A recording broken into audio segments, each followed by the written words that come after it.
Hello everyone, I am Priyanka from Radiant Public School. Today I am here with grammar portion of Gulmohar of class 2, unit 2, Grandpa Farrock's Garden. Page number page number 11 to 14. So students, now please look at the page number 11. Grammar and usage. Predicative adjectives. So students, predicative adjectives क्या होते हैं, इसके लिए हमको पहले समझना होगा कि एक्चुअली प्रेडिकेट क्या होता है और एडजेक्टिव क्या होते हैं. सो प्रेडिकेट स्टूडेंट्स क्या होता है, जब कोई सेंटेंस बोलते हैं आई एम प्रियंका, मैंने बोला था I am Priyanka, I am Priyanka. So I जो है वो तो सब्जेक्ट हो गया, जो सब्जेक्ट हो गया. बाकी सेंटेंस में सब्जेक्ट के बाद जो भी बच गया वो क्या होता है, हमारा प्रेडिकेट होता है. ओके, वो हमारा प्रेडिकेट होता है. अब एडजेक्टिव्स क्या होते हैं. एडजेक्टिव्स होते हैं ऐसे वर्ड्स जो किसी भी वस्तु की, किसी भी चीज़ की खासियत बताते हैं, खूबी बताते हैं उसकी. Like black pen. Okay, he is running fast, जो फास्ट हो गया, जो उस बात की खासियत बताते हैं वो हमारे क्या होते हैं, एडजेक्टिव्स होते हैं, जिससे हम उस बात की विशेषता को जान पाते हैं. सो अभी क्या होगा स्टूडेंट्स, अब इसके अंदर भी एडजेक्टिव्स के भी कुछ टाइप होते हैं. We have many types, but in this हम आज क्या पढ़ेंगे, कौन सा टाइप पढ़ेंगे, वो जो है वो प्रेडिकेटिव एडजेक्टिव्स हैं. कि जब एडजेक्टिव्स को हम प्रेडिकेट फॉर्म में यूज़ करते हैं उन्हें कहते हैं predicative adjectives. So firstly will go through with all these things, पहले इसके थ्रू जाएंगे और फिर मेन टॉपिक मैं आपको बता भी चुकी हूँ और फिर हम उसको और डिस्कस करेंगे. So first of all, what is written here, read these sentences. Grandpa was a happy man. Okay, grandpa was a happy man. Happy man, happy क्या है,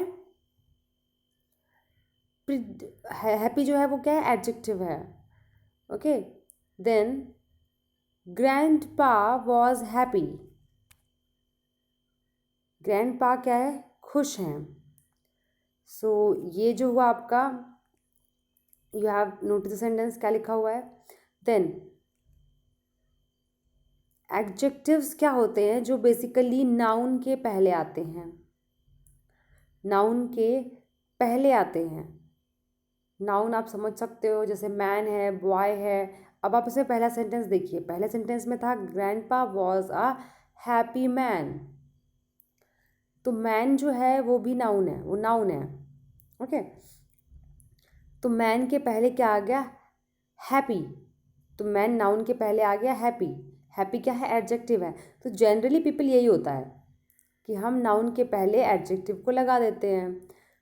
बट अगर हम देखें तो इसको हम नाउन के बाद भी लगा सकते हैं. ओके, सो जब ऐसा करोगे तब क्या होगा, ये प्रेडिकेटिव एडजेक्टिव बन जाएगा. अब आप दूसरा सेंटेंस देखिए, grandpa was happy. Grandpa was happy. अब यहाँ पे हैप्पी मैन ना बोल के हैप्पी बोला. अब यहाँ पे हैप्पी क्या हो गया, हमारा एज अ प्रेडिकेट आ गया. ग्रैंडपा हमारे नाउन हो गए, ग्रैंडपा वॉज हैप्पी. ओके, अच्छा ऐसा समझ सकते हैं. इसके बाद में देखिए कि अगर कोई प्रेडिकेटिव एडजेक्टिव है तो उसका एक रूल होगा कि वो लिंकिंग वर्ब के बाद में आएगा. लिंकिंग वर्ब क्या होते हैं, लिंकिंग वर्ब वे वर्ब होते हैं जो हमें किसी टेंस के होने का संकेत नहीं दे रहे होते. बेसिकली वो हमें एक सेंटेंस में दो थॉट्स या दो वर्ड्स को जोड़ने का काम करते हैं. अगर हम यही सेम सेंटेंस देखें, ग्रैंडपा वॉज हैप्पी, ग्रैंड अलग कर दो, हैप्पी अलग कर दो. ग्रैंड हैप्पी, क्या ग्रैंड हैप्पी, ग्रैंडपा हैप्पी क्या थे, हैं. उसके लिए जो एक वर्ड यूज़ हुआ है ना, एग्जैक्टली इसको हम बोलेंगे लिंक, जो बनाया है इसके बीच में लिंक. तो जो लिंक बनाया गया है उसको बनाया है यहाँ पे वॉज ने। सो यहाँ पे वॉज एक क्या है, लिंकिंग वर्ब हुआ। ओके, मैं आई एम प्रियंका, मैं हूँ आई और प्रियंका। आई और प्रियंका के बीच में जो लिंक बनाया वो किसने बनाया, एम ने। एम तो यहाँ पे हो गई लिंकिंग वर्ब। अब नोटिस ये करना है कि लिंकिंग वर्ब के बाद आता है ये वाले एडजेक्टिव, ये वाले एडजेक्टिव्स लिंकिंग वर्ब के बाद आते हैं। ओके, अब एग्जाम्पल देखते हैं। Purple wall, purple wall, wall क्या है, एक नाउन है। वॉल से पहले, नाउन से पहले आ गया पर्पल। पर्पल हम उसकी विशेषता बता रहे हैं, वो एडजेक्टिव है पर्पल। सो नाउन से पहले एडजेक्टिव आ गया, नाउन से पहले एडजेक्टिव आ गया।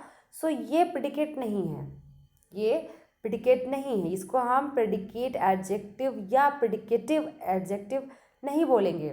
अभी इसी सेंटेंस को हम प्रेडिकेटिव बना के देखते हैं। The wall is purple, the wall is purple. अब हमने क्या किया, द वॉल नाउन को पहले रख लिया, is purple, the wall is purple. Subject हमारा क्या हुआ, द वॉल। द वॉल क्या है, एक सब्जेक्ट है। सब्जेक्ट और प्रेडिकेट एक सेंटेंस के दो इंपॉर्टेंट हिस्से होते हैं, सब्जेक्ट एंड प्रेडिकेट। सब्जेक्ट जैसे है द वॉल, इसके आगे इसका प्रेडिकेट क्या है, इज पर्पल। जब सेंटेंस का फर्स्ट पार्ट है subject the wall, linking verb है इज, और इज के तुरंत बाद एडजेक्टिव आ गया, यहाँ पर ये एक प्रेडिकेटिव एडजेक्टिव है। ओके, सो ये बात अब क्लियर हो गई कि कोई भी सेंटेंस में सब्जेक्ट और प्रेडिकेट होता है, और अगर सेंटेंस का सब्जेक्ट है फिर लिंकिंग वर्ब के तुरंत बाद जो एडजेक्टिव आएगा वो हमारा प्रेडिकेटिव एडजेक्टिव कहलाता है। So like this we have many examples here. हम इसको रीराइट करना है। ओके, एक्सरसाइज ए देखते हैं। एक्सरसाइज ए,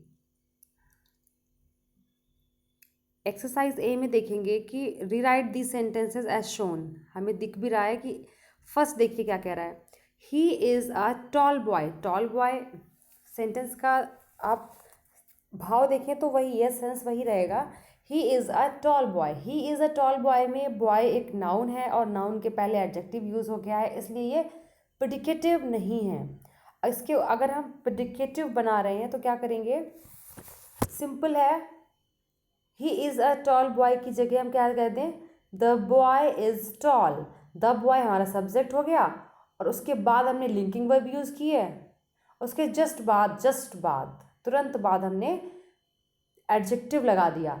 अब द बॉय सब्जेक्ट है, इज टॉल प्रेडिकेट है। ओके, इसको बोलेंगे प्रेडिकेटिव एडजेक्टिव है। नेक्स्ट वन देखिए, it was a long scarf. उन्होंने आपको हिंट भी दे रखी है, ऐसे सिचुएशन में जो लास्ट में नाउन यूज़ हुआ है उसको पहले ले आओ। लास्ट में नाउन क्या यूज़ हुआ है, स्कार्फ। स्कार्फ को क्या लिख दो, द स्कार्फ। द स्कार्फ, आगे क्या लिखेंगे, द स्कार्फ। ओके, एक चीज़ ध्यान रखिएगा, वॉज में है तो वॉज में लिख दो, द स्कार्फ वॉज लॉन्ग। अब क्या हो गया, यहाँ पे जो लॉन्ग है वो क्या हो गया, वॉज लॉन्ग जो है हमारा, ये यहाँ पे जो लॉन्ग है वो एज अ प्रेडिकेट यूज़ किया गया है एडजेक्टिव को। एडजेक्टिव को एज अ प्रेडिकेट यूज़ किया गया है, ये हमारा प्रेडिकेटिव हो जाएगा। Okay, now again rewrite the next one. It is small plant, it is a small plant. अब इसके लिए फिर वही चीज़ करेंगे, लास्ट सेंटेंस का जो लास्ट वर्ड नाउन है, नाउन को पहले ले आएंगे, the plant. The plant is small, the plant is small. यहाँ पे आ लगाने की नीड नहीं है, जो भी डिटर्मिनर था वो प्लांट के पहले यूज़ होना था, नाउन के पहले यूज़ होना था, वो लग चुका। So the plant is small. Small, large, long, ये हमारे एडजेक्टिव हैं। द प्लांट इज़ स्मॉल, ये इज स्मॉल जो है हमारा प्रेडिकेटिव एडजेक्टिव हो गया, प्रेडिकेट की तरह पे एडजेक्टिव यूज़ कर लिया गया। Now she is a quite girl, quite girl. अब इसको कैसे कर लेंगे, जैसे आपने देखा भी है, दा लगा के हम नाउन लगा देते हैं। सो यहाँ पे गर्ल है लास्ट में, the girl, the girl is quite, the girl is quite. इसको आप देख सकते हो पहले सेंटेंस में, फर्स्ट सेंटेंस में ही को हटा दिया गया था ना, ऐसे इसमें शी को हटा दिया जाएगा। The girl is quiet. Next fifth देखिए, that was a funny story. यहाँ पे कैसे लिख सकते हैं, the story was funny, the story was funny. अब आपने नोटिस किया हर सेंटेंस में हमने एडजेक्टिव वही यूज़ किया है, बट एडजेक्टिव हमने लिंकिंग वर्ब के तुरंत बाद लगाया है। उससे क्या हुआ है कि हमारा जो वर्ड है स्टूडेंट्स, हमारा जो सेंटेंस है, इट हैज़ बिकेम, क्या बन गए हमारे, predicative adjective. Okay, so yes, now go for the exercise B. Complete the sentence with any suitable word. Okay, अब क्या करना है स्टूडेंट आपको इसमें, ये हमने पढ़ लिया। नाउ अब करेंगे क्या कि इसमें इस सेंटेंस को आपको कोई एडजेक्टिव देना है, एडजेक्टिव देना है, तो हम इसको क्या एडजेक्टिव देंगे, क्या सही रहेगा, it depends upon you actually, I can help you. भरना इसको आपको ही है, मैं आपको जस्ट एक हेल्प कर सकती हूँ कि कैसे करेंगे। इसका कोई एक सिंगल आंसर नहीं होगा, आप अपने हिसाब से आंसर रख सकते हो। द फूड, पहला देखेंगे first one, the food at the restaurant, restaurant is, you can से, क्या यूज करेंगे फूड के लिए, क्या एडजेक्टिव यूज किया जा सकता है, food at the restaurant is spicy भी हो सकता है, स्पाइसी, या tasty, TASTY, tasty. Okay, the second one, my friend Lekha is always, सो एक फ्रेंड के लिए आप क्या एडजेक्टिव यूज कर सकते हैं, एक फ्रेंड कैसा हो सकता है, हेल्पफुल हो सकता है एक फ्रेंड, और ऑलवेज है, ऑलवेज। स्टूडेंट्स यहाँ पे ब्यूटीफुल मत लगा दीजिएगा, बिकॉज ब्यूटीफुल क्या है, एडजेक्टिव तो है, बट ऑलवेज के लिए हम ब्यूटीफुल को यूज़ नहीं कर सकते, क्योंकि जो ब्यूटीफुल होगा वो हमेशा वैसे ही होगा, उसके लिए ऑलवेज वर्ड यूज़ करने की नीड नहीं है, इसलिए ब्यूटीफुल कोई नहीं लगाएगा। My friend Lekha is always kind भी कह सकते हैं, my friend Lekha is always kind, KIND, kind. Okay, the next one, the water is the, sorry third देखिएगा, the water in the pool is, जो पूल में पानी है, now you can fill according to you, you can say the water in the pool is cold, आप चाहिए क्या दो, या water in the pool is hot, ये भी सही चलेगा, water in the pool is clean, water in the pool is dirty, DIRTY, dirty. So जो भी इस पूल की खासियत आप बताना चाह रहे हो फिलहाल right now, so you can use that word, but it should be an adjective. Okay, now the fourth one, your story is, your story is, आपकी स्टोरी कैसी है, it might be boring, it might be interesting, it might be suspensive, might be comedy. So ये हमारे कुछ ऐसे selective words हैं जो कि हम स्टोरी के लिए यूज़ करते हैं। इंटरेस्टिंग भी आप यूज़ कर सकते हो, interesting. Your story is horror, horror डरावनी। Okay, HORROR, horror. ओके, आप अपने अकॉर्डिंग यूज़ कर सकते हैं स्टूडेंट्स, स्टोरी कैसी हो सकती है। Now the fifth one, the sand on the beach, beach आपको पता होगा समंदर का किनारा, the sand on the beach is, sand on the beach is, जो सैंड है बीच के किनारे वो हॉट भी हो सकती है, वो कूल भी हो सकती है, और क्या हो सकता है, हॉट, कोल्ड, और what can be use, dirty भी हो सकता है, exactly. It depends on you. Actually, that word should be an adjective, and it should explain the situation. Because you cannot say the sand on the beach is beautiful. Okay, क्योंकि beautiful का sand से कोई relation नहीं होता. So yes, this is the word. So my lovely students, I have finished this part. ये part हमारा finish हो गया है grammar का. It was really very easy. And I hope you have enjoyed this part. Now students, अब आप देखेंगे कि यहाँ पे वर्ड्स एंड यूज़ पड़ा हुआ है, फ्रेजेस फ्रॉम द टेक्स्ट. तो स्टूडेंट्स, ये जो पार्ट होता है ये हमारा बुक से रिलेटेड है, रीडिंग पार्ट से. रीडिंग पार्ट आपने जब पढ़ा होगा उससे रिलेटेड आएगा. ओके इसमें करना क्या होगा, आपको ये सेंटेंसेस पढ़ने हैं. फ्रॉम द डे ऑन, ये grandpa frogs garden grew and grew, ये चीज़ आपको पढ़नी है. Then complete this sentences words in the box, कि आपको ऊपर मिल जाएंगे. आप जब रीड करोगे then you have to fill accordingly. Okay complete the sentence with the words in the box. Options already given है. स्पीकिंग पार्ट देखते हैं. स्पीकिंग पार्ट में भी सेम सिचुएशन है. टॉकिंग अबाउट द पिक्चर्स, यहाँ पे पिक्चर बनी हुई हैं. Then here is a picture of grandpa frogs garden. You are आमिर in the picture. Talk about. Now you have to do one thing. 5 things you can see. आप इसमें ऐसी 5 चीज़ें कौन सी देख रहे हैं. So you have to talk about that. आपको उनके बारे में बात करनी है. सो हम कैसे बताएंगे. There is a flower, there are some bees, there is a boy. आप क्या क्या देख सकते हो. 5 थिंग्स. So there are some plants, there are some trees, there are some flowers, like you can mention. Okay 3 things you can hear. आप सुन क्या सकते हैं. Okay so I hope there must be, actually there is speaking but not listening part. It is यहाँ पे कोई listening portion मुझे नहीं लग रहा है यहाँ पे दिया होगा आपको. सो आप यहाँ पे सुनने के लिए आपको क्या लगता है आप क्या सुन सकते हैं. So you can here the voice of these बीज. जो बीज यहाँ पे बना रही हैं बीज. बजिंग साउंड आप सुन सकते हैं इनका. So what can you say. We can hear buzzing sound of bees. जब बीज बोलती है उन्हें बजिंग कहते हैं. Buzzing sound of bees. BUZZING. Okay buzzing sound of bees. Then sound of water. Shower हो रहा है ना यहाँ पे. Sound of water. And you can hear sound of, ये जो बर्ड देख रहे हैं, you can see the bird and she is saying something. So you can से sound of that bird.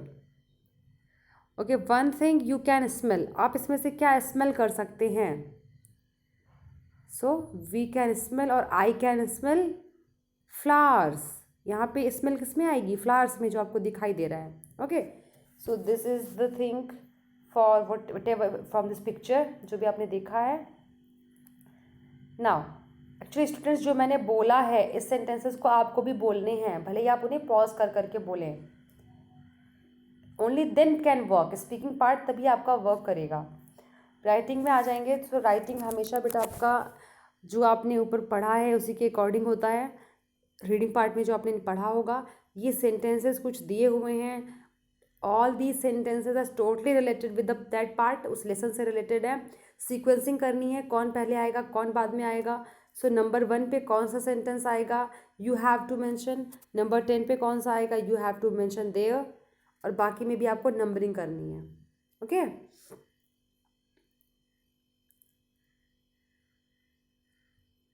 Correctly आपको सीक्वेंस करना है. So here is the story of grandpa frogs garden. The sentences are in the wrong order. ये order जो है वो सही नहीं है. So number the sentences correctly. इन्हें नंबर दो कि पहले कौन सा आ रहा है. दूसरे जो पहले आएगा उसके आगे 1 लिख दीजिए. जो बाद में आएगा उसके बाद ऐसे सीक्वेंस से बनाते चले जाएंगे और नंबरिंग करते चले जाएंगे. ओके और पहला सेंटेंस और लास्ट, फर्स्ट एंड लास्ट, वो आपको खुद लिखना है. Right the first sentence last sentence on your own. खुद आप लिखेंगे. वो ऊपर आप पढ़ के देख सकते हो. ठीक है. So yes students, we have finished this. We have completed this part. Have a great day. Bye bye.